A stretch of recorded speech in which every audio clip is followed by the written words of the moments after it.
शायद तुमने सुना होगा कि एक लड़की ने अपने जूते गंदे न होने देने के लिए डबल रोटी पर पाँव रख दिया था।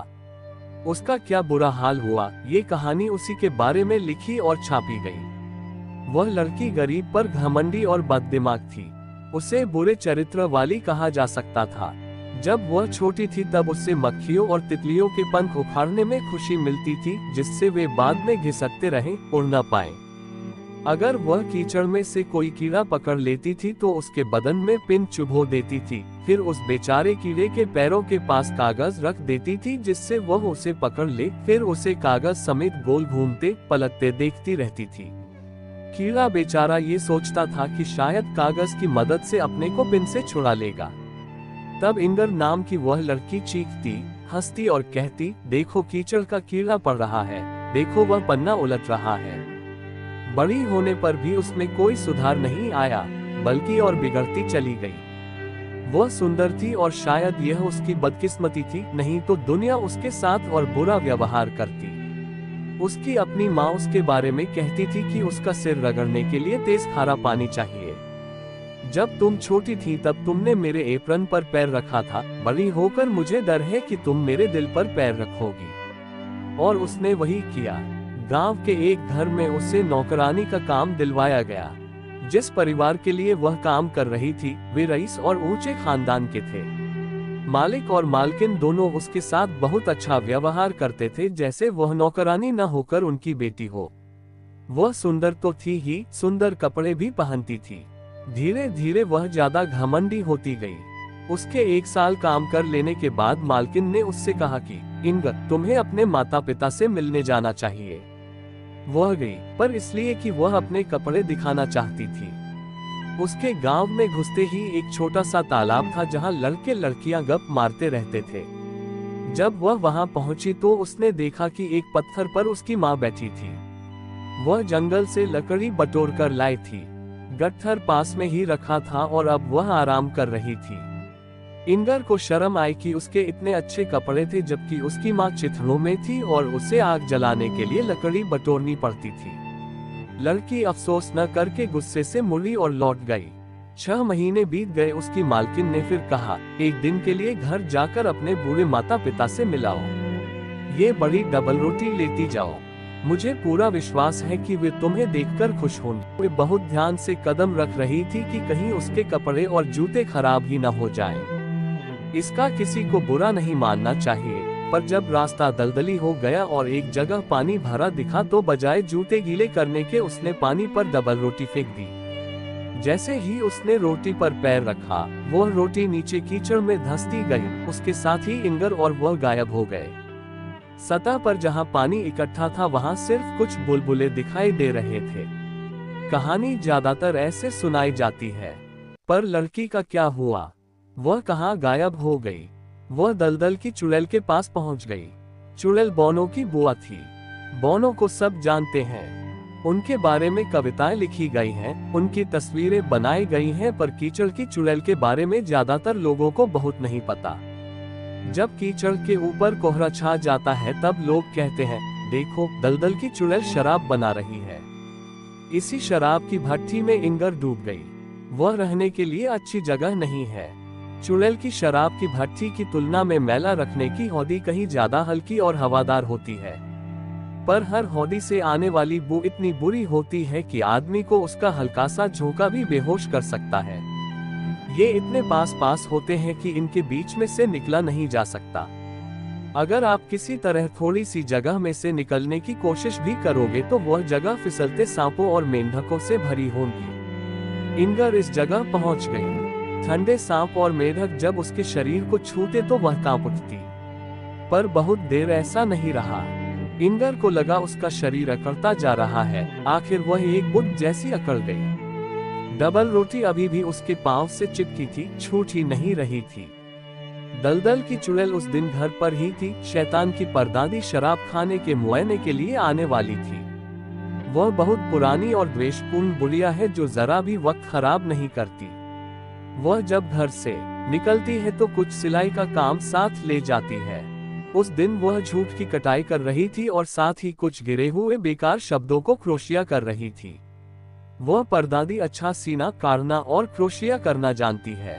उसने इंगर को देखा, इस लड़की में गुण है। मैं इसे यहाँ आने की यादगार के तौर पर ले जाऊंगी। यह मेरे परपोते के महल में घुसने वाले कमरे में एक चौकी पर अच्छी रहेगी। चुड़ैल ने शैतान की परदादी को इंगर दे दी और इस तरह वह नरक में पहुंच गई। ज्यादातर आदमी सीधे वहां जाते हैं, पर अगर आप इंगर जैसे होशियार हो तो घूम कर जा सकते हैं। शैतान के घर में घुसने वाला गलियारा कभी ना खत्म होने वाला था और उसकी तरफ देखने से चक्कर आने लगते थे। उस बड़े हॉल को सजाने वाली एक इंगर ही नहीं थी। वह जगह ऐसे आकारों से भरी पड़ी थी जो दया के दरवाजे के खुलने का इंतजार कर रहे थे और बड़ी देर से खड़े थे। उनके पैरों के इर्द गिर्द बड़े मोटे मकड़ों के बनाए जाले थे जो बेड़ियों जैसे लग रहे थे और इतने मजबूत थे जैसे तांबे की जंजीर हो। वे 1000 साल तक रह सकते थे। हर बुत में आत्मा थी। शरीर सख्त और जमे हुए थे पर आत्मा बेचैन थी। कंजूस का बुत जानता था कि उसकी चाबी भूल से तिजोरी में लगी रह गई है और वह कुछ नहीं कर सकता। सबकी परेशानियों और यातनाओं के बारे में बताने में बहुत वक्त लग जाएगा। इंगर को लग रहा था कि डबल रोटी से जुड़े पैरों के साथ बुत की तरह खड़ा रहना कितना मुश्किल होगा। वह अपने आप से बोली, पैर साफ रखने की कोशिश में ये होता है। देखो सब कैसे मुझे घूर रहे हैं। ये सच था क्योंकि सब नए आए बुत की तरफ देख रहे थे। उनकी दुष्ट इच्छाएं उनकी आंखों से और उनके भयानक बिना आवाज के होठों से पता चल रही थी। वह एक डरावना दृश्य था। इंगर ने सोचा, मैं कम से कम देखने में तो अच्छी हूँ। मैं सुंदर हूँ, सुंदर कपड़े पहने हुए हैं। उसने अपनी आंखें घुमाई। उसकी गर्दन इतनी अकड़ी हुई थी कि घुमाई नहीं जा सकती थी। हे भगवान, वह कितनी गंदी हो गई थी। चुड़ैल की शराब की भट्टी में वह जिस गंदगी और फिसलन में पड़ी थी, वह उसे भूल गई थी। उसके कपड़े इतने कीचड़ से सने थे कि लग रहा था उसने कीचड़ ही पहनी है। एक सांप उसके बालों में घुसकर गर्दन से लटक रहा था। बड़े बड़े मेढक उसके कपड़ों में से उसकी तरफ झांककर कुत्तों की तरह भौंक रहे थे। सब कुछ बहुत बुरा था, पर उसे इस बात की तसल्ली थी कि बाकी लोग उससे बेहतर नहीं दिख रहे थे। सबसे बुरी बात यह थी कि उसे बहुत जोर की भूख लगी थी। वह अपने ही पैरों के नीचे दबी डबल रोटी का टुकड़ा तोड़ने के लिए झुक भी नहीं सकती थी। उसकी पीठ, बाहें, टांगे सब अकड़ी हुई थी। वह मानो पत्थर का बुत बन गई थी। सिर्फ उसकी आंखें हिल सकती थीं। आंखें सब तरफ देख सकती थीं, यहाँ तक कि उसके अंदर भी और वहां भी कोई अच्छी चीज नहीं थी। फिर मक्खियां आ गईं, वे उसके चेहरे पर चढ़ गईं। उसकी आंखों के सामने कभी आगे जा रही थी, कभी पीछे। उसने पलक झपकाई जिससे वे डर कर उड़ जाएं, पर वे उड़ ही नहीं सकती थी क्योंकि उनके पंख उखड़े हुए थे। वह भी दर्द भरी बात होगी, पर भूख तो उससे भी बुरी थी। इंगर को लग रहा था जैसे उसके पेट ने अपने आप को खा लिया हो। उसके अंदर और भी ज्यादा खालीपन आता गया, भयानक खालीपन। अगर यह ज्यादा देर चला तो मैं सह नहीं पाऊंगी, उसने अपने आप से कहा। पर वह खालीपन रुका नहीं, बढ़ता गया और उसे वह सहना पड़ा। उसके सिर पर एक आंसू गिरा जो उसके चेहरे और छाती से होता हुआ डबल रोटी पर गिर गया। उसके बाद और बहुत से आंसू गिरे। इंगर के लिए कौन रो रहा था? धरती पर उसकी माँ थी, वही जो रो रही थी। जब कोई माँ अपने बुरे बच्चे की वजह से रोती है तो वे आंसू बच्चे तक पहुँच जाते हैं, पर उससे बच्चे को कोई मदद नहीं मिलती, बल्कि उसका दर्द और परेशानी और बढ़ जाते हैं। ओह, ये भयानक भूख खत्म नहीं हो रही। काश वह जिस रोटी पर खड़ी थी उस तक पहुँच पाती। उसे लग रहा था कि उसके अंदर का सब कुछ खा लिया गया है। वह खोखले खोल की तरह रह गई है जिसने धरती पर उसके बारे में कही जाने वाली सारी बातें गूंज रही थी। उसे सब सुनाई दे रहा था, पर कुछ भी अच्छा नहीं था। उसके बारे में कही गई हर बात बड़ी सख्त और बुरी थी। उसकी माँ उसके लिए रो रही थी, पर साथ ही कह रही थी कि अहंकार का सिर नीचा होता है। इंगर, यही तुम्हारी बदकिस्मती है। तुमने अपनी बेचारी माँ को कितना दुख पहुंचाया है। धरती पर सब लोग, यहाँ तक कि उसकी माँ भी उसके पाप के बारे में जानते थे कि कैसे उसने डबल रोटी पर पैर रखा और दलदल में गायब हो गई। एक गहरिये ने ये होते हुए देखा था और उसने सबको बता दिया था। तुमने मुझे बहुत दुखी किया है इंगर, माँ ने ठंडी सांस भरते हुए कहा, पर मुझे ऐसा ही कुछ होने का डर था। इंगर सोच रही थी, काश मैं पैदा ही नहीं हुई होती, कितना अच्छा होता। अब मेरी माँ के रोने से क्या होगा। उसने अपने मालिक मालकिन को, जो उससे माता पिता की तरह प्यार करते थे, बात करते सुना। वह एक बुरी लड़की थी। उसने भगवान की देन को तारीफ करने के बजाय उस पर पांव रखा। उसे आसानी से माफी नहीं मिलेगी। इंगर सोच रही थी, उनको मेरे साथ सख्ती करनी चाहिए थी, मेरे अंदर की बेवकूफियों को निकाल देना चाहिए था। उसने सुना कि उसके बारे में गाना बनाया गया था, बददिमाग लड़की जिसने सुंदर जूतों को सूखा रखने के लिए डबल रोटी पर पांव रखा। ये गाना बड़ा लोकप्रिय हुआ, सब उसे गाते थे। इंगर सोचने लगी, बताए जरा सी गलती के लिए इतना सुनना और सहना पड़ रहा है। औरों को भी तो उनके पापों की सजा मिलनी चाहिए। तब बहुत से ऐसे होंगे जिन्हें सजा देनी पड़ेगी। आह, मुझे कितना भुगतना पड़ रहा है। और उसकी आत्मा भी खोल जितनी या उससे भी ज्यादा सख्त हो गई। ऐसे लोगों के साथ क्या बेहतर हो सकता है, वह सोचती रही। पर मैं अच्छी नहीं बनना चाहती, देखो कैसे घर रहे हैं। और उसका मन सारे इंसानों के लिए नफरत से भर उठा। ऊपर वाले बातें बना रहे हैं, आह मैं कितना भुगत रही हूँ। हर बार जब किसी छोटे बच्चे को उसकी कहानी सुनाई जाती थी, तब इंगर को भी वह सुनाई पड़ती थी। उसने अपने बारे में कभी एक अच्छा शब्द नहीं सुना। वैसे भी बच्चे बड़े निष्ठुर होते हैं। वे कहते थे वह बहुत बुरी थी, यहाँ तक कि वे खुश थे कि उसे सजा मिल रही थी। पर एक दिन जब उसके अंदर गुस्से और भूख से सब खत्म हुआ जा रहा था, उसने सुना कि एक प्यारी भोली बच्ची को उसकी कहानी सुनाई जा रही थी। वह बच्ची जोर से रो पड़ी। वह बददिमाग, अच्छी चीजों से प्यार करने वाली इंगर के लिए रो रही थी।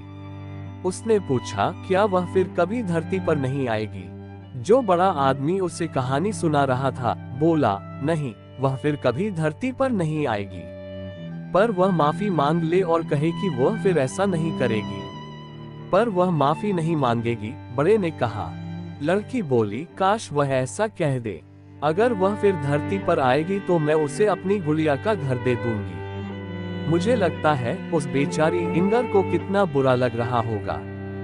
ये शब्द इंगर के दिल को छू गए और एक पल के लिए उसकी तकलीफ दूर हो गई, क्योंकि यह पहली बार थी कि किसी ने उसे बेचारी कहा था और उसकी गलतियों के बारे में कुछ नहीं जोड़ा था। एक छोटी भोली लड़की उसके लिए रोई थी और चाहती थी कि उसे बचा लिया जाए। उसे अजीब सा लगा, वो खुद भी रो सकती थी, पर रो नहीं पाई, और यह भी एक सजा थी। जैसे जैसे साल बीतते गए, धरती पर उसके बारे में बातचीत कम होती गई। नीचे नरक में घुसने वाले कमरे में कुछ नहीं बदला। पर एक दिन उसने सुना, कोई ठंडी सांस लेकर कह रहा था, इंगर, इंगर, तुमने मुझे कितना दुख दिया, पर मैं जानती थी तुम यही करोगी। वह उसकी मरती हुई माँ थी। कभी कभी उसके पुराने मालिक मालकिन उसका नाम लेते थे, पर वे उसके बारे में दयापूर्वक बात करते थे, खासकर उसकी मालकिन। पता नहीं मैं तुम्हें फिर देख पाऊंगी या नहीं इंगर, किसे पता होता है कि कौन कहाँ जाएगा।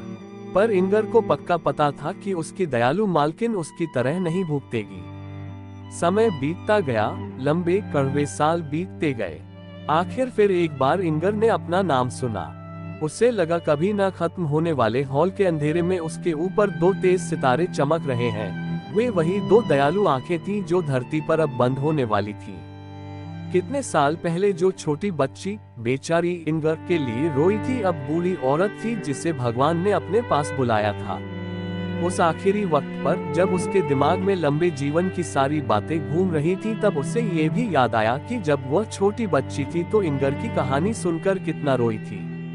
मरने से पल भर पहले उस औरत को वह पहले हुई बात फिर से ऐसे याद आई कि वह जोर से बोल उठी, ओह भगवान, क्या मैंने इंगर की तरह आपके उपहारों पर पैर नहीं रखा और कभी यह समझा भी नहीं कि मैंने ऐसा किया है। क्या मैंने अपने अंदर अहंकार महसूस नहीं किया, पर मुझे तुमने कभी बेसहारा नहीं छोड़ा, अब भी मत छोड़ना।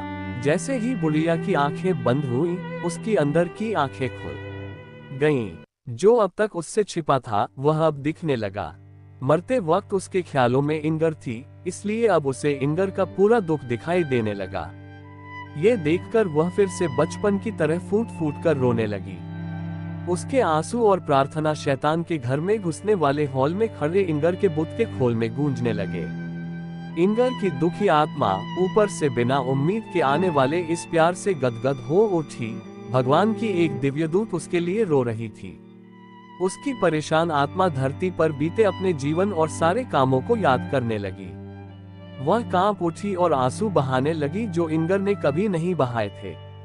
लड़की अपनी गलती समझ गई और समझते ही जान गई, अब मैं कभी नहीं बच सकती।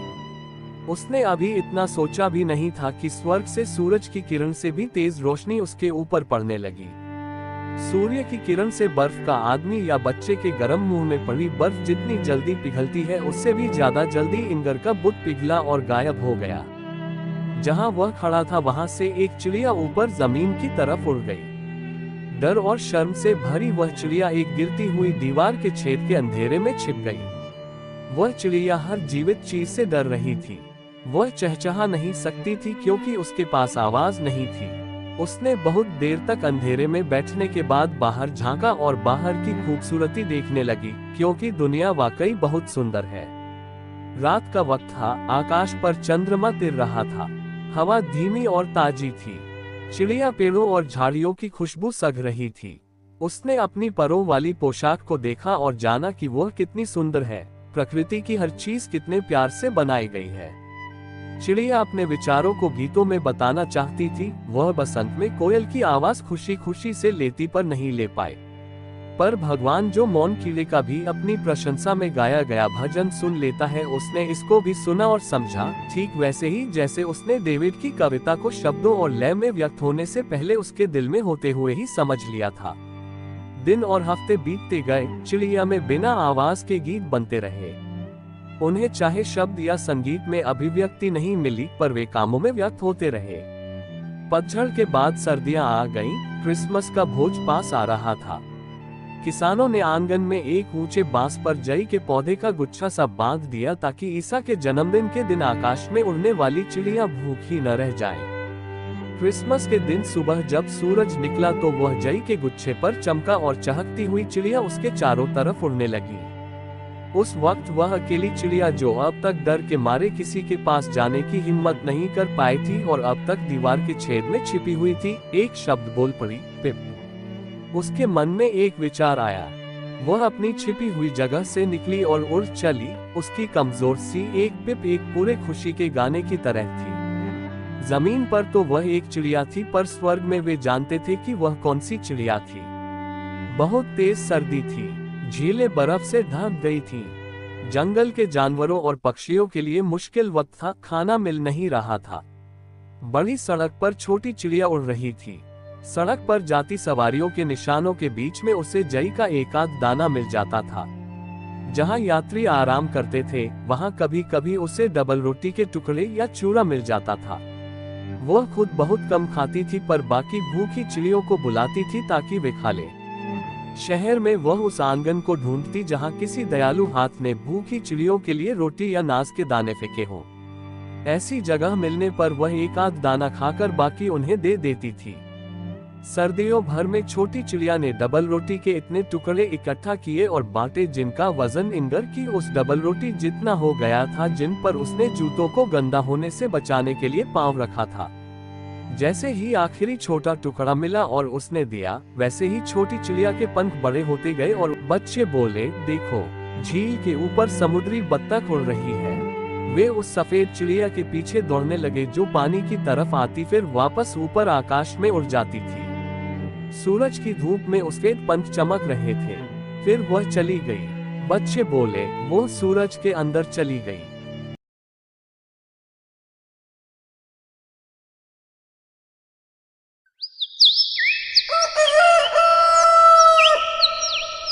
इवानोव सेना में काम कर चुका था। वहां उसने अपनी जान हथेली पर रखकर शत्रुओं को पराजित किया था। जब वह युद्ध के मोर्चे से घर लौटा तो उसने देखा कि उसके घर की आर्थिक स्थिति बहुत खराब हो चुकी थी। पिता की मृत्यु हो गई थी। युद्ध से लौटने के बाद इवानोव का स्वास्थ्य भी खराब रहने लगा था। एक दिन उसकी पत्नी बोली, इवानोव, कुछ न कुछ करना होगा। यहाँ तो कोई काम नहीं है, हम यहाँ से कहीं और चलते हैं। अभी तुम पूरी तरह स्वस्थ नहीं हो तो मैं कोई काम कर लूंगी। इवानोव पत्नी की बात मानकर गांव से चला गया। वहां उसकी पत्नी ने एक दुकान पर काम करना आरंभ कर दिया। इवानोव भी शहर में स्वस्थ होने लगा था। अब वह भी काम की तलाश में इधर उधर जाने लगा था। एक दिन वह रेलवे स्टेशन पर खड़ा था। स्टेशन मास्टर को एक ऐसे युवक की तलाश थी जो रेल लाइन के रख रखाव का काम संभाल सके। उसने इवानोव को काम पर रख लिया। इवानोव पूरी ईमानदारी से काम करने लगा। उसके साथ ही वेसिली नामक युवक भी काम करता था, पर उसका इस काम में मन नहीं लगता था। इवानोव उसे बहुत बार कहता, हमें अपने काम से प्यार करना चाहिए। जब हम काम को पूरी निष्ठा और प्रेम से करते हैं तो काम अच्छा होता है। लेकिन वेसिली उसकी बातों को मजाक में उड़ा देता। वेसिली की एक और बहुत खराब आदत थी। वह अपने सहकर्मियों से लेकर अधिकारियों तक के व्यवहार और काम में हर वक्त कमी निकालता रहता था। वहीं इवानोव सबसे प्रेम से बात करता था और हमेशा सबकी सहायता के लिए तैयार रहता था। जो लोग उससे ईर्ष्या करते थे, इवानोव उनसे भी नम्रतापूर्वक बात करता था। अधिकारियों व सहकर्मियों को इवानोव बेहद प्रिय था। बहुत कम समय में इवानोव ने सभी के बीच में अपने लिए एक लोकप्रिय जगह बना ली थी। हालांकि रेल लाइन के रख रखाव का ध्यान रखना सरल काम न था। सर्दियों में तो इस काम में बहुत परेशानियों का सामना करना पड़ता था। इवानोव जब भी वेसिली से मिलता हमेशा उससे सकारात्मक बातें करता और कहता, क्या हुआ, हमारा काम कठिन है तो मेहनत और अच्छे विचार हमें अवश्य सफलता पर पहुंचा देंगे। इस पर वेसिली चिढ़कर कहता, ये सिर्फ तुम्हारा वहम है इवानोव। इस दुनिया में केवल अमीर लोग शासन करते हैं और गरीब लोग सताए जाते हैं। पर इवानोव उसकी बातों से कभी सहमत नहीं होता था। वह उससे कहता, वेसिली, अपनी सोच बदलो। सोच बदल लोगे तो तुम्हारी दुनिया ही बदल जाएगी। एक दिन अधिकारियों ने इवानोव को बुलाया और उससे बोले, इवानोव, तुम और वेसिली एक ही स्टेशन पर मिलजुल कर काम करते हो, लेकिन वेसिली कभी भी अपना काम ढंग से नहीं करता है। बल्कि ऐसा सुनने में आया है कि कई बार तुम ही उसका काम करते हो। इवानोव बोला, नहीं सर, ऐसा नहीं है, बल्कि वेसिली बहुत मेहनती है, उसे तरक्की मिलनी चाहिए।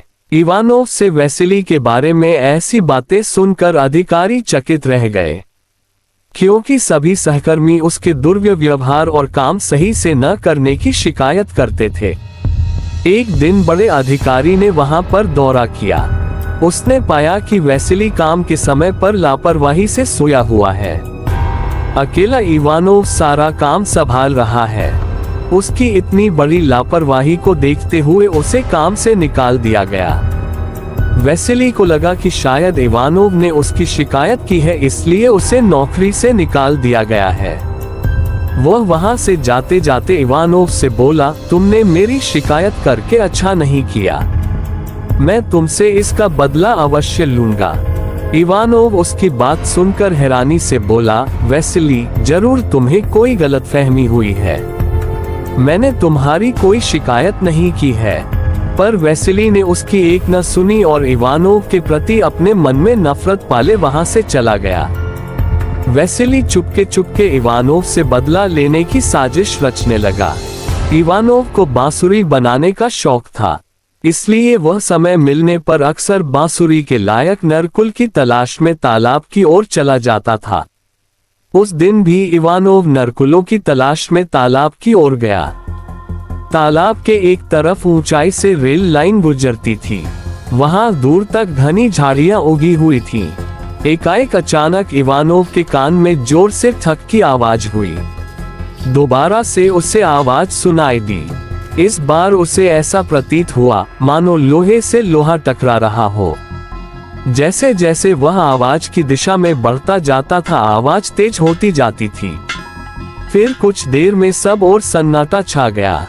आवाज थम गई। इवानोव रेल लाइन के पास पहुंचा तो ये देखकर उसके होश उड़ गए कि एक जगह से रेल पटरी उखड़ी हुई थी। तभी उसने देखा कि वेसेली वहां से जा रहा था। इवानोव को यह समझते देर न लगी कि यह वेसेली की शरारत है, पर इस समय ये सब सोचने का वक्त नहीं था। इवानोव के पास समय कम था। थोड़ी ही देर में रेल वहां से गुजरने वाली थी और सैकड़ों जिंदगियां दांव पर थीं। इस समय रेल पटरी को अपनी जगह फिट करने का समय न था, न ही साधन थे। उसने तुरंत अप लाइन की ओर दौड़ पड़ा। कुछ पल बाद इंजन की सीटी गूंजी और पहियों की धड़ धड़ गूंजने लगी। इवानोव दौड़ा जा रहा था, साथ ही वही ये भी बोल रहा था, गाड़ी रोको, आगे लाइन टूटी हुई है। तभी वह लड़खड़ा कर रेल लाइनों के बीच गिर पड़ा और बेहोश हो गया। कुछ देर बाद उसके कानों में आवाज गूंजी, इवानोव, इवानोव, कैसे हो? सब ठीक है। उसने अपने सामने वेसेली को खड़े पाया। उसकी नजर रेल लाइन पर गई तो देखा कि रेलगाड़ी रुकी हुई थी और यात्री डिब्बों से उतरकर वहां जमा हो गए थे। इंजन ड्राइवर बता रहा था कि आज यदि इवानोव और वेसेली वहां नहीं होते तो न जाने क्या होता। इवानोव ने हैरानी से वेसेली की ओर देखा तो पाया कि वेसेली की आंखें पश्चाताप से गीली थीं। कुछ देर बाद भीड़ वहां से छट गई। इवानोव उससे बोला, वेसेली, यह क्या चक्कर है? वेसेली रूंधे गले से बोला, इवानोव, मैं दोषी हूं, मुझे सजा मिलनी चाहिए। मैं रेल की पटरी उखाड़कर जा रहा था कि तभी मुझे सहकर्मी येरू मिला। वह मुझसे बोला, वेसेली, इतने दिनों तक इवानोव जैसे देवता पुरुष के साथ रहकर तुमने कुछ नहीं सीखा, जबकि मैं इवानोव की सच्चाई, विचार और मेहनत का कायल हो गया हूँ। उसने कभी भी तुम्हारी शिकायत नहीं की, यहाँ तक कि उसने बड़े अधिकारियों से हमेशा तुम्हारे काम की प्रशंसा की। वह तो बड़े अधिकारी ने तुम्हें ड्यूटी पर सोते हुए पकड़ा और नौकरी से निकाल दिया। बस इसके बाद मैं और नहीं सुन पाया और तुम्हारी ओर भाग चला। मैंने देखा कि तुम थककर रेल की पटरियों के बीच गिर गए थे और गाड़ी रफ्तार से आ रही थी। मैंने नरकुल में लिपटी कमीज को पकड़ा और उसे लेकर आगे बढ़ चला। ईश्वर ने मेरा साथ दिया और कोई नुकसान नहीं पहुंचा। उसकी यह बात सुनकर इवानोव उससे बोला, वेसेली, जब जागो तभी सवेरा, अंत भला तो सब भला। अब किसी से कुछ न कहना। तभी बड़े अधिकारी वहां पर आए और उन्होंने दोबारा से वेसेली को काम पर बहाल कर दिया। अब वेसेली बिल्कुल बदल गया था। और हाँ, इसी बीच इवानोव और वेसेली दोनों गहरे दोस्त बन गए थे। हिमाचल प्रदेश में एक नगर है, पालमपुर। बहुत समय पहले की बात है। पालमपुर में एक धनी साहूकार रहता था। उसके 4 बेटे थे। चारों का विवाह हो चुका था। चारों बेटे और तीनों बड़ी बहुएं तो साधारण बुद्धि के थे, लेकिन छोटी बहू दुर्गा बड़ी चतुर और बुद्धिमान थी। साहूकार को अपनी छोटी बहू पर बड़ा भरोसा था। एक बार प्रदेश का राजा साहूकार से किसी बात पर नाराज हो गया। उसने साहूकार व उसके परिवार को देश निकाले की सजा दे दी और आदेश दिया कि देश छोड़ते समय वे अपने घर से कुछ भी लेकर नहीं जा सकते सिवाय अपने शरीर पर पहने हुए वस्त्र और आभूषण के। साहूकार ऐसी आज्ञा सुनकर बहुत दुखी हुआ, पर राजा की आज्ञा मानने के अलावा उसके पास और कोई चारा भी नहीं था। चलते समय छोटी बहू ने राजा के सिपाहियों से पूछा कि क्या वह रास्ते में खाने के लिए कुछ रोटियां बना सकती है। राजा के सिपाहियों को इस पर कोई ऐतराज नहीं था। दुर्गा ने जब रोटियों के लिए आटा गूंधा तब आटे में 4 बहुमूल्य मानिक छिपा दिए। फिर उस आटे की रोटियां बनाई और राजा के सिपाहियों को दिखाई। सिपाहियों ने रोटियां ले जाने दी। दुर्गा ने रोटियां एक पोटली में बांध ली। साहूकार का परिवार अपनी यात्रा पर निकल गया। सारा दिन चलने के बाद वे लोग एक नगर में पहुंचे। अब तक रात हो गई थी। साहूकार के परिवार ने एक धर्मशाला में डेरा डाला और खा पीकर सो गए। सुबह साहूकार ने कहा, जो कुछ गहने सबके शरीर पर है वह सब दे दो, जिससे उन्हें बेचकर कुछ खाने पीने का सामान और पहनने के लिए कपड़े आदि खरीदे जाएं। पिताजी, आपको गहने बेचने की कोई आवश्यकता नहीं है। यह मानिक लीजिए और इसे बेचकर खाने पीने का सामान भी खरीदिए और व्यापार भी शुरू करिए। दुर्गा ने एक मानिक साहूकार को देते हुए कहा। साहूकार ने मानिक ले लिया और बाजार की तरफ चल दिया। ये बहुत बहुमूल्य मानिक है, इसका मूल्य तो कोई बड़ा जौहरी ही दे सकेगा। उसने सोचा। वह मानिक लेकर सबसे बड़े जौहरी की दुकान पर पहुंचा और उसे मानिक दिखाया। मानिक देखते ही जौहरी की आंखों में चमक आ गई। यह मानिक किसी तरह इससे हासिल करना होगा, उसने सोचा। वह जौहरी असल में एक चोर था। उसने साहूकार की खूब आवभगत की और बोला, यह मानिक बहुत बहुमूल्य है, इसके लिए मुझे घर से सोने की मुहरें मंगानी होंगी, और नौकर को घर भेज दिया मुहरें लाने के लिए। अब वह साहूकार को दूसरे कमरे में ले गया। वहां एक कुर्सी रखी थी। कुर्सी कच्चे सूत से बुनी थी और उस पर एक पतली दी रखी थी। कुर्सी के नीचे एक तहखाना था। आप जब तक नौकर आता है इस कुर्सी पर बैठकर आराम कीजिए, मैं आपके लिए शरबत पानी भिजवाता हूँ, जौहरी साहूकार से बोला। साहूकार कुर्सी पर बैठ गया। उसके बोझ से कच्चे सूत के धागे टूट गए और वह तहखाने में गिर गया। जौहरी ने झटपट तहखाने के मुंह पर एक बड़ा पत्थर रख दिया और बाहर निकल आया। मानिक उसने अपनी तिजोरी में रख दिया। उधर धर्मशाला में बैठा साहूकार का परिवार उसकी प्रतीक्षा करता रहा। जब सुबह तक साहूकार नहीं लौटा तो दुर्गा को चिंता हुई। उसने दूसरा मानिक निकालकर अपने पति को दिया और बोली, आप यह मानिक लेकर जाइए। यदि पिताजी से आपकी भेंट हो तो यह मानिक वापस ले आइएगा, वरना इस मानिक को बेचकर खाने पीने का सामान ले लीजिएगा। दुर्गा का पति मानिक लेकर बाजार की तरफ चल दिया। वह भी उसी जौहरी की दुकान पर पहुंचा और उसके साथ भी जौहरी ने वही किया जो उसके पिता के साथ किया था। अब बाप बेटे दोनों तहखाने में कैद हो गए। जब दुर्गा का पति भी सुबह तक नहीं लौटा तो दुर्गा को बहुत चिंता हुई। अब मुझे खुद ही पता लगाना होगा कि इस नगर में मेरे ससुर और पति कहाँ खो गए। उसने अपने शरीर पर पहने हुए आभूषण लिए और बाजार की ओर चल दी। वहां पहुंचकर आभूषण बेचकर उसने खाने पीने का सामान और सबके पहनने के कपड़े खरीदे। अपने लिए उसने सिपाही की पोशाक खरीदी। धर्मशाला पहुंचकर उसने खाने पीने का सामान और कपड़े परिवार वालों को दिए और यह कहकर कि वह ससुर और पति की खोज में जा रही है, वहां से चल दी। उसने सिपाही का भेष बनाया और सीधे राजदरबार में पहुंची। उसने हाथ जोड़कर राजा से विनती की कि उसे अपने सिपाहियों में रख ले। राजा ने जब उस सुंदर युवक को देखा तो सहर्ष उसे सिपाही की नौकरी दे दी। उसे महल के चारों ओर पहरा देने का काम मिला। कुछ दिनों से महल की पशुशाला में रोज रात को एक राक्षस आकर उत्पात मचाता था। वह रोज एक पशु को मारकर खा जाता था। उसके डर के मारे कोई सिपाही उधर पहरा देने के लिए राजी नहीं होता था। दुर्गा ने राजा से पशुशाला में पहरा देने की आज्ञा मांगी। पहले तो राजा ने इतनी कम उम्र के नौजवान को माँ के मुंह में धकेलने से मना कर दिया, लेकिन दुर्गा के बहुत कहने पर आज्ञा दे दी। जंगल के रास्ते पर एक बहुत बड़ा और घना पेड़ था। जब रात हुई तो दुर्गा उस पेड़ पर चढ़कर बैठ गई। उसने छुरी से अपने बाएं हाथ की उंगली में घाव कर दिया, जिससे कि घाव के दर्द से उसे नींद न आए। फिर पेड़ पर बैठकर पहरा देने लगी।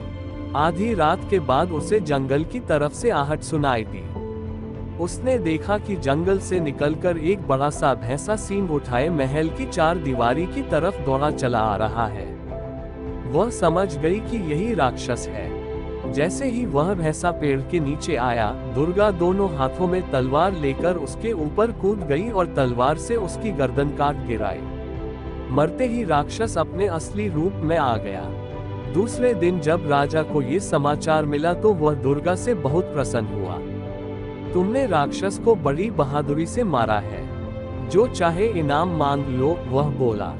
महाराज, यदि आप प्रसन्न हैं तो मुझे नगर की रक्षा का भार दे दें और मुझे ये स्वतंत्रता दे कि जब चोर को अड़ूं तो उसे जो चाहे दंड दूं। राजा को इस नौजवान की बहादुरी और समझदारी पर पूरा भरोसा था। उन्होंने दुर्गा को नगर का कोतवाल बना दिया। अब दुर्गा अपने पति और ससुर की खोज में निकली। मेरे ससुर बहुत योग्य व्यापारी थे। वे उस बहुमूल्य मानिक को लेकर जरूर शहर के सबसे बड़े जौहरी के पास गए होंगे। उसने सोचा, मैं भी सबसे पहले वहीं जाती हूँ। मुझे पूरा विश्वास है कि जौहरी को जरूर मेरे पति व ससुर के बारे में पता होगा। दुर्गा जौहरी की दुकान पर पहुंची। जौहरी ने नगर कोतवाल को अपनी दुकान पर देखा तो झटपट उसकी खातिरदारी में लग गया। आप हमारी दुकान पर पधारे, अहो भाग्य, मैं आपकी क्या सेवा करूं? उसने पूछा। हमारी राजकुमारी का शीघ्र विवाह होने वाला है और महाराज अपनी बेटी के लिए एक बहुत सुंदर मानिक जड़ा घर बनवाना चाहते हैं। आप मुझे बढ़िया से बढ़िया मानिक दिखलाए। दुर्गा, जो कोतवाल के भेष में थी, बोली। जौहरी ने उसे अनेक मानिक दिखाए पर दुर्गा को कुछ पसंद नहीं आया। ये सब आप क्या दिखा रहे हैं? कोई ऐसा बहुमूल्य मानिक दिखाए जो राजकुमारी के पद के अनुरूप हो। दुर्गा बोली। अब जौहरी ने तिजोरी खोली और उसके अंदर से वही मानिक निकाला जो उसने साहूकार से धोखे से हासिल किया था। उस मानिक को देखते ही दुर्गा पहचान गई, ये वही मानिक है जो उसके ससुर लेकर बाजार गए थे। सिपाहियों, पकड़ लो इससे, यह कोई जौहरी नहीं बल्कि एक बड़ा चोर है। दुर्गा ने आज्ञा दी, जल्दी बताओ जिस साहूकार से तुमने यह मानिक छीना है, उसे कहाँ रखा है? मैं किसी साहूकार को नहीं जानता और यह मानिक मेरा है। जौहरी बोला, ठीक है, अगर तुम सच नहीं बोलते तो मैं तुम्हारा सिर अभी धड़ से अलग करता हूँ। मुझे महाराज ने पूरी छूट दी है, अपराधी को जो चाहे दंड दूं। इतना कहकर दुर्गा ने तलवार निकाल ली। अब जौहरी घबराया, लगता है कोतवाल को सब पता है। उसने सोचा, वह दुकान के बाहर भागने लगा। सिपाहियों ने उसे पकड़ लिया और रस्सी से बांध दिया। दुर्गा दुकान की तलाशी लेने लगी। दूसरे कमरे में उसे बड़ा सा पत्थर दिखाई दिया। उसने सिपाहियों से पत्थर हटाने के लिए कहा। पत्थर हटाया गया। तहखाने में साहूकार व उसका बेटा अधमरी हालत में पड़े थे। दुर्गा सबको लेकर दरबार में पहुंची और राजा को सब कुछ बताया। मेरे नगर का सबसे बड़ा जौहरी चोर है। राजा के क्रोध का ठिकाना नहीं था। उसने फौरन उसे कारागार में डलवा दिया। राजा अपने इस युवक कोतवाल की वीरता और बुद्धिमत्ता से बहुत प्रभावित हुआ। इस वीर युवक को तो मेरा दामाद होना चाहिए। उसने अपनी पुत्री के विवाह का प्रस्ताव दुर्गा के सामने रखा। महाराज, मैं ऐसा नहीं कर सकता, मुझे क्षमा करें। उसके बाद दुर्गा ने अपना सिपाही का भेष उतारा और अपने असली रूप में आ गई। फिर से बताया कि किस तरह उसने सिपाही का भेष अपने ससुर और पति का पता लगाने के लिए धारण किया था। राजा उसकी बुद्धिमत्ता पर चमत्कृत रह गया। उसने न केवल दुर्गा को क्षमा कर दिया बल्कि उसके ससुर को नगर में व्यापार करने की स्वतंत्रता भी दी। एक समय की बात है। एक दिन महाराज कृष्णचंद्र ने गोपाल भाड़ से कहा, एक मैं ही हूँ जिससे तुम हंसी मजाक करके बड़ी सहजता से आए दिन रुपये लेकर चले जाते हो। यदि मेरी बुआ से तुम्हारा पाला पड़ता तब तुम्हें पता चलता कि तुम कितने पानी में हो। ये सुनते ही गोपाल भाड़ की जिज्ञासा बढ़ गई। उसने पूछा, आपने ऐसा क्यों कहा महाराज? आपकी बुआ तो खूब दयालु महिला है। मुझसे जब भी भेंट होती है मेरा हाल चाल बड़े प्रेम से पूछती है। महाराज ने गोपाल भाड़ के भ्रम को तोड़ना चाहा। कहा, ये सब तो ऊपरी दिखावा मात्र है। यदि तुम उनसे कुछ रुपये निकाल कर ला सको तब हम समझेंगे कि वे कितनी दयालु महिला है। महाराज के इस कथन से गोपाल भाड़ की जिज्ञासा और बढ़ गई। उसने कहा, आप ऐसा क्यों कह रहे हैं महाराज? मेरी तो कुछ समझ में नहीं आ रहा है। समझोगे तो जाओ, न चमड़ी जाए पर दमड़ी न जाए कहावत पर खरी उतरने वाली उस बुढ़िया की गांठ से कुछ रुपये निकाल कर ले आओ, तब हम तुम्हें मान लेंगे। महाराज की बात सुनकर गोपाल भाड़ गंभीर हो गया। कहा, क्या आप मेरी परीक्षा लेना चाहते हैं? इस पर महाराज ने भी गंभीर मुद्रा में गोपाल को फिर चुनौती दी। मैं अटल हूँ कि तुम उस कंजूस बुढ़िया से एक पैसा भी नहीं ला सकते, और यदि मैंने उनसे रुपये ला दिए तो तब आप क्या करेंगे? गोपाल ने महाराज की चुनौती को स्वीकार कर महाराज को उकसाया और महाराज की ओर देखने लगा। महाराज ने भी तैश में आकर गोपाल से कह ही दिया। तब तब जितना तुम लाओगे उससे 2 गुना पैसा मैं तुम्हें दूंगा। तब यही तय रहा महाराज, कहकर गोपाल भाड़ ने महाराज को दंडवत प्रणाम किया और खुशी मन से अपने घर लौट आया। गोपाल महाराज की विधवा बुआ को खूब पहचानता था। यद्यपि बुआ कंजूस थी, पर उनके जैसी आचार विचार वाली, नियम आदि को मानने वाली भद्र महिला का मिलना बड़ा मुश्किल था।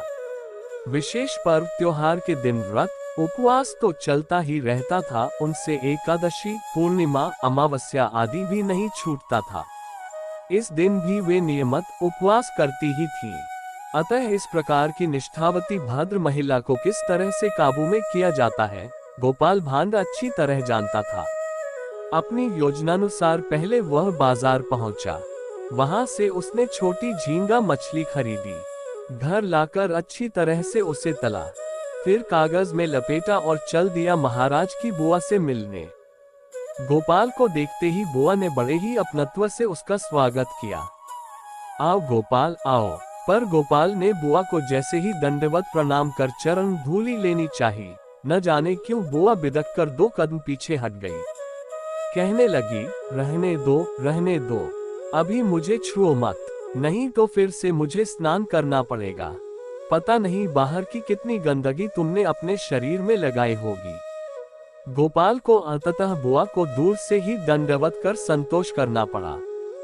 गोपाल ने कहा, बहुत दिनों से बुआ तुम्हारे हाथों का भोजन करने का अवसर मुझे नहीं मिला।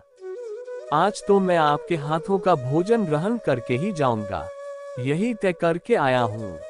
सुनते ही बुआ चौंकी। कहा, ऐसा था तो पहले से ही बता देना चाहिए था, ताकि तुम्हारे लिए अच्छा भोजन मैं बनाकर रखती। आज तो बस थोड़ी बहुत दाल, लौकी बड़ी की सब्जी और पोस्ते की चटनी भर है। ये तुम्हें क्या रुचेगा? आपने क्या कह दिया बुआ? गोपाल ने मुस्कुराते हुए कहा। लौकी बड़ी की सब्जी, ऊपर से पोस्ते की चटनी, अब इसके साथ और क्या चाहिए? आपने तो भोजन कर ही लिया होगा। उसी थाली में थोड़ा भात और जो कुछ सब्जी है दे दीजिए, उसी से मेरा भोजन हो जाएगा। बुआ जानती थी कि एक बार गोपाल जो ठान लेता है उसे पूरा करके ही छोड़ता है, अतः हारकर उनको उठना पड़ा। उसी जूठी थाली में उसने भोजन परोसकर गोपाल के सामने रख दिया और घर के अंदर चली गई। बुआ की अनुपस्थिति में गोपाल जो तला हुआ लाल लाल झींगा मछली लाया था उसे सब्जी में मिला दिया और ऊंचे स्वर में बुआ को आवाज लगाने लगा, बुआ आपने तो लौकी में छोटा झींगा डालकर कमाल की सब्जी बनाई है, इसका तो कोई जवाब ही नहीं है, तो थोड़ा और दीजिए ना। लौकी की सब्जी में झींगा सुनते ही बुआ के तो कान खड़े हो गए। दौड़ी आई, आंखें बड़ी बड़ी कर बुआ ने कहा, पागल की तरह क्या बक रहे हो? हाँ बुआ देखो तो, ये देखो। और गोपाल ने थाली से 2-4 लाल झींगा उठाकर बुआ को दिखा दिया। फिर भड़काया, खूब बढ़िया बना है तो। बुआ ने जैसे ही झींगे को साक्षात अपनी आंखों से देखा वे मूर्छित होने को आई। उन्हें लगा उनकी इस दहलीज पर कहीं आंखों को भ्रम तो नहीं हो रहा। लौकी में झींगा आया कहां से? बुआ को गोपाल को छूने मात्र से ही स्नान करना पड़ रहा था। वे ही बुआ अब आगे बढ़ाई। उन्होंने गोपाल के दोनों हाथ कसकर पकड़ लिए। अनुनय विनय के साथ बुआ ने गोपाल से कहा, बेटा गोपाल, इस झींगे लौकी की बात को गुप्त ही रखना, किसी से कहना मत, नहीं तो लज्जा से मैं तो किसी को मुंह ही न दिखा पाऊंगी। गोपाल का निशाना सही जगह लग चुका था। अब गोपाल ने अपनी करामात दिखाए। कहा, बुआ ये क्या कह रही हो? आपने इतनी स्वादिष्ट सब्जी बनाई और इसे गुप्त रखना होगा, यह मुझसे नहीं हो सकेगा। मैं तो कल ही राजा के दरबार में जाकर इस स्वादिष्ट सब्जी के बारे में सबको बताऊंगा। ये सुनकर बुआ के होश उड़ गए। नहीं बेटा गोपाल, नहीं, ऐसा काम मत करना। तुम मेरे प्रिय बेटे के समान हो। मैं तुमसे हाथ जोड़कर अनुरोध करती हूँ। गोपाल और कठोर हो गया। मुख चढ़ाकर बोला, मुझे क्षमा करना बुआ, ऐसा अनुरोध मुझसे मत कीजिए। मैं महाराज से कभी झूठ नहीं बोल सकता। तुम कर सकोगे बेटा, कर सकोगे। बुआ ने गोपाल को मनाने की कोशिश नहीं छोड़ी। मैं तुम्हारे लड़कों को मिठाई खाने के लिए 10 रुपये देती हूँ, पर गोपाल सहज ही मानने वाला व्यक्ति नहीं था, अतः बुआ के हर अनुरोध पर वह अपना सिर नामे हिलाता रहा। बात ना फैले, इस डर से बुआ गोपाल के सामने अपनी गांठ ढीली करती चली गई। इस प्रकार जब धनराशि 55 रुपये पर पहुंच गई तब जाकर गोपाल ने अपना मुंह बंद रखने पर सहमति जता दी। बुआ से रुपये लिए, दंडवत प्रणाम किया और बड़े खुशी खुशी मन से अपने घर लौट आया। अगले दिन वह महाराज के पास पहुंचा। राजा से एकांत में मिलकर उसने बुआ से पैसे निकलवाने की पूरी कथा विस्तार से सुनाई और महाराज से 110 रुपये ले लिए। फिर वह बाजार पहुंचा, जहां उसने एक लौकी, छोटी झींगा मछली और पोस्ता खरीदा। घर आकर स्वादिष्ट भोजन बनाने के लिए सब सामग्री पत्नी के हवाले की और स्नान करने ठाट से पोखर की ओर चल पड़ा। एक आदमी था, उसके 3 बेटे थे। उसने उन्हें बुलाकर कहा, मैं बूढ़ा हो गया हूँ, मेरा अंत पास आ गया है। मेरे पास दौलत नहीं है, पर मैं मरने से पहले तुम तीनों को कुछ देना चाहता हूँ। जो कुछ तुम्हें दूंगा वह कीमती नहीं है, पर यह तुम पर निर्भर करेगा कि तुम मेरी दी हुई चीजों से क्या फायदा उठाते हो। तुम्हें ऐसी जगह देखनी होगी जहां तुम्हारी चीज लोगों के लिए न हो तो तुम्हारी किस्मत बन जाएगी। फिर उसने बड़े बेटे को एक मुर्गा दिया, दूसरे को दराती और तीसरे को एक बिल्ली। कुछ दिन बाद पिता की मृत्यु हो गई। सबसे बड़ा लड़का अपने मुर्गे के साथ निकल पड़ा, पर वह जहां भी जा रहा था वहां उसे दूर से ही मुर्गा दिखाई दे जाता था। गांवों में बहुत से मुर्गों के बांग देने की आवाज सुनाई देती थी। उसका मुर्गा कोई नई चीज नहीं था, इसलिए उसके पास पैसे बनाने का कोई तरीका नहीं था। आखिर में वह एक ऐसी जगह पहुंचा जहां के लोगों ने मुर्गे के बारे में कभी सुना भी नहीं था, न ही उन्हें वक्त का पता चलता था। वे तो बस सुबह शाम जानते थे। अगर रात में नींद न आए तो यह नहीं जानते थे कि अब क्या वक्त हुआ होगा। बड़े लड़के ने उन्हें अपना मुर्गा दिखाया और कहा, देखो ये कितना अच्छा जानवर है। ये सैनिक लगता है। इसके सिर पर लाल रंग की कलगी है और अपने पैरों पर घूमता है। रात में 3 बार बांग देता है। तीसरी बार तब बोलता है जब सूरज निकलने वाला होता है। यही नहीं, कभी कभी वह दिन में भी चिल्लाता है, जिससे ये पता चलता है कि मौसम बदलने वाला है। गांव के लोग बेहद खुश हुए। वे पूरी रात जागते रहे। मुर्गे ने 2 बजे, फिर 4 बजे और तीसरी बार सुबह 6 बजे बांग दी तो वे बेहद खुश हुए। फिर उन्होंने उस लड़के से पूछा कि क्या वह मुर्गा बिकाऊ है और अगर है तो कितने में। लड़का बोला, इतना सोना जो गधे पर लादा जा सके। वे एक सुर में बोले, ऐसे जानवर के लिए ये ठीक कीमत है, और उसकी मांग पूरी करने को तैयार हो गए। जब वह अपनी दौलत के साथ घर लौटा तो उसके दोनों भाई ताज्जुब में पड़ गए। फिर दूसरा बोला, अब मैं जाऊंगा, देखूं मेरी दराती इतना धन दिलवा सकेगी या नहीं। उसको बहुत उम्मीद नहीं लग रही थी, क्योंकि जहां जाता था वहीं उसे किसान मिलते थे जिनके कंधों पर अच्छी दराती होती थी। पर आखिर उसकी अच्छी किस्मत उसे ऐसी जगह ले गई जहां के लोगों ने दराती के बारे में सुना भी नहीं था। वहां जब फसल तैयार होती थी तो लोग खेतों में जाकर खींच खींच कर उखाड़ते थे, पर इसमें बहुत मेहनत करनी पड़ती थी और काफी खेती बर्बाद हो जाती थी। वह आदमी अपनी दराती से काम करने लगा। उसने उनकी पूरी फसल इतनी जल्दी काट दी कि लोगों के मुंह ताज्जुब से खुले रह गए। वे इतनी अच्छी चीज के लिए कोई भी कीमत देने को तैयार हो गए। उसने दराती के बदले में सिर्फ इतना सोना मांगा जो घोड़े पर लादा जा सके। अब तीसरे भाई की इच्छा हुई कि वह भी देखे उसकी बिल्ली उसके किस काम आएगी। पहले उसके साथ भी वही हुआ जो उसके बड़े भाइयों का हुआ था। बड़े शहर में उसे कोई सफलता नहीं मिली। हर जगह बहुत सी बिल्लियां थीं। यही नहीं, इतनी ज्यादा थी कि उनके बच्चे पैदा होते ही लोग उन्हें पानी में डुबोकर मार देते थे। आखिर वह ऐसी जगह पहुंचा जहां के लोगों ने बिल्ली कभी देखी ही नहीं थी। उनके यहाँ चूहे इतने ज्यादा हो गए थे कि मालिक घर में हो या न हो, वे मेज कुर्सी पर नाचते दिखते थे। जहां देखो वहीं लोग इसी बारे में शिकायत कर रहे होते थे। राजा तक उन्हें अपने महल से निकाल नहीं पा रहा था। हर कोने में चूहे चिच्चा रहे थे, सब सामान कुतर रहे थे। बिल्ली के लिए यह बढ़िया जगह थी। उसने उनका पीछा करना शुरू कर दिया।